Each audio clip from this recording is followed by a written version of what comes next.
analista, profesor, de los problemas de Europa, bueno, necesitaríamos otra mesa redonda y creo que 3 panelistas más. Sí. La migración, las relaciones con Rusia, Donald Trump, el Brexit, los partidos que llaman ultranacionalistas.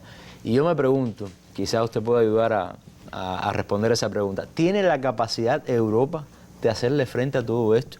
¿Estamos en un momento único en la historia de la Unión Europea? Un poco apocalíptico, quizás.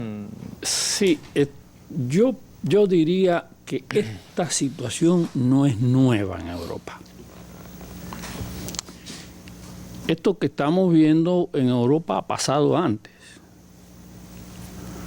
Europa ha estado prácticamente siempre integrada. Estuvo integrada muchos años en el imperio de Carlomagno y después en el Sacro Imperio Romano Germánico. Pero también muy fajada también, Las fronteras de la Unión Europea hasta el año 73, antes del ingreso de Inglaterra, coincidían exactamente con las fronteras que tenían aquellos imperios. Es decir, que estamos hablando de un territorio que está acostumbrado a estar integrado y que necesita estar integrado. ¿Por qué? Porque Europa es un conglomerado muy grande de pueblos. Nosotros lo vemos a veces muy llano, como si en Europa existieran, no sé, 40, 50 países y 40, 50 pueblos. No, señor. En Europa hay más de 680 pueblos y grupos étnicos diferentes que están obligados a vivir en un territorio relativamente pequeño. Es decir, Europa no es tan grande. De manera que la cantidad de conflictos y de problemas que existen en esa zona son muchos y muy grandes. Por tanto, ahí la integración ha resuelto siempre ese problema de la convivencia de esos pueblos. Y ahora lo está resolviendo también. Pero Europa ha tenido otra característica.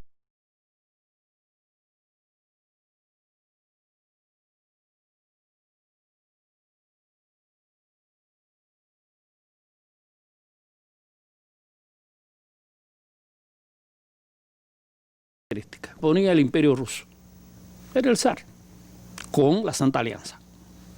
Después de la Segunda Guerra Mundial, Estados Unidos, con la OTAN. De manera que, repito, esto no es nuevo lo que estamos mirando. Yo pienso que Europa va a seguir integrada, que la integración europea va a seguir adelante. Ellos no tienen otra alternativa.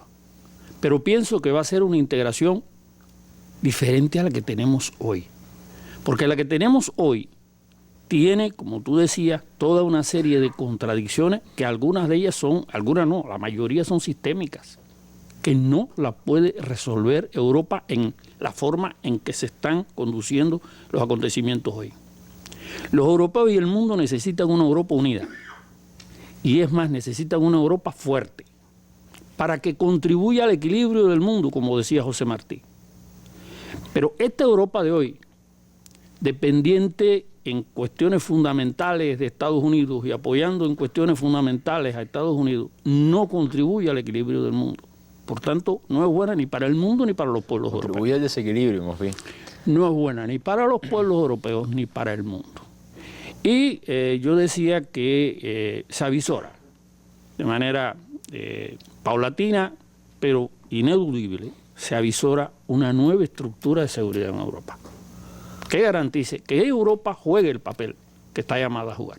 ¿Y cómo queda Rusia en esa nueva estructura? Rusia, que forma parte también de Europa, que por cierto me da mucho la atención porque en la noticia del día, fíjense que el ministro de Defensa hablaba de Eurasia. Ya Rusia no habla de Europa, habla de Eurasia, que realmente geográficamente es la región. Pero ¿cómo queda? Porque ahora viene Obama, pide a Europa, a los mandatarios europeos, continuar con las presiones sobre Rusia, aceptan, está el tema Ucrania. ¿Cómo usted lo ve? Y bueno, la decisión del Parlamento Europeo de aprobar una resolución para ir en contra de la supuesta propaganda rusa, haciendo referencia a los medios que han tenido tanto éxito internacional, RT, Sputnik. Ajá. ¿Cómo lo ve usted? Rusia, es decir, no hay una Europa segura sin Rusia. La seguridad europea sin Rusia no existe. Rusia es un factor clave. de una u otra manera en esa estructura. Lo mejor es que sea una estructura pacífica y no como la que existió durante la Guerra Fría, que era una estructura de confrontación. Pero ahora lo ves otra vez, ¿no? Ahora nuevamente lo está haciendo, pero lo está haciendo por el hecho de que Europa como tal no es independiente.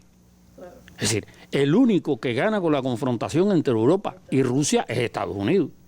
Y eso lo hace Europa en función de los intereses norteamericanos. Es decir, yo pienso que en la misma medida en que haya un proceso de evolución de estas estructuras de seguridad propiamente europeas, habrá más espacio para una relación diferente con Rusia, que además no es ya ni la Rusia zarista ni la Rusia de la Unión Soviética. Es una Rusia mucho más débil, mucho más pequeña y mucho más peligrosa. Es decir, no hay razones para que Europa de verdad siga viendo en Rusia el monstruo que puede acabar con ella. Pienso que no va a ser una cosa rápida, no la vamos a ver mañana, no la vamos a ver pasado, pero bueno, en esa dirección... Están las presiones que hacen las sanciones, las pérdidas económicas. El problema está en que las sanciones son también un mecanismo importante de Estados Unidos para impedir que haya un acercamiento real entre Europa y Estados Unidos. Europa pierde mucho con las sanciones a Rusia, pero su dependencia de Estados Unidos le imposibilita liberarse de esa situación. Y está perdiendo cosas que no debería perder por complacer los intereses de la política norteamericana. Porque la OTAN es una caja de herramientas de la política norteamericana. Si los europeos la tienen o la aceptan porque la necesitan para evitar conflictos entre ellos mismos. Pero los Estados Unidos aprovechan esa debilidad europea para utilizarla en cosas como Afganistán o en otras partes del mundo. En fin, lo utiliza como una caja de herramientas. Las sanciones perjudican a Europa tanto como a Rusia posiblemente. Lo que ellos se hacen los fuertes. Hay países que están perdiendo muchísimo. Y hay muchos jefes de Estado en Europa que están en contra de esas sanciones. Y los propios parlamentos han ido... Que están en contra de esas sanciones. Lo que demuestra que hay afectaciones serias. Y ahora, y en muy breve tiempo, bueno, quizá... Bueno, es el tiempo que nos queda, tenemos que ajustarnos a él. El tema de Ucrania, entonces, ¿cómo lo ves? O sea, hay que esperar primero un acercamiento entre Europa y Rusia para que influya en Ucrania o mejorar la situación en Ucrania para que después drene hacia esas relaciones. Bueno, o también forma parte del mecanismo de Estados Unidos. Yo digo que el caso de Ucrania tiene que comenzar resolviéndose dentro, porque es dentro de Ucrania donde está el problema. Los que están fuera pueden crear un ambiente más o menos favorable, pero no pueden resolver el problema de Ucrania. Claro. El problema de Ucrania es un problema interno, que tiene que ver, repito, con la incapacidad de la élite política ucraniana para trazarse un proyecto de país que aglutine a ese pueblo. ¿Y hay conciencia en Europa de eso? ¿Y en Rusia también? ¿De que es un problema interno? En Rusia la hay. Y en Europa yo pienso que también la hay.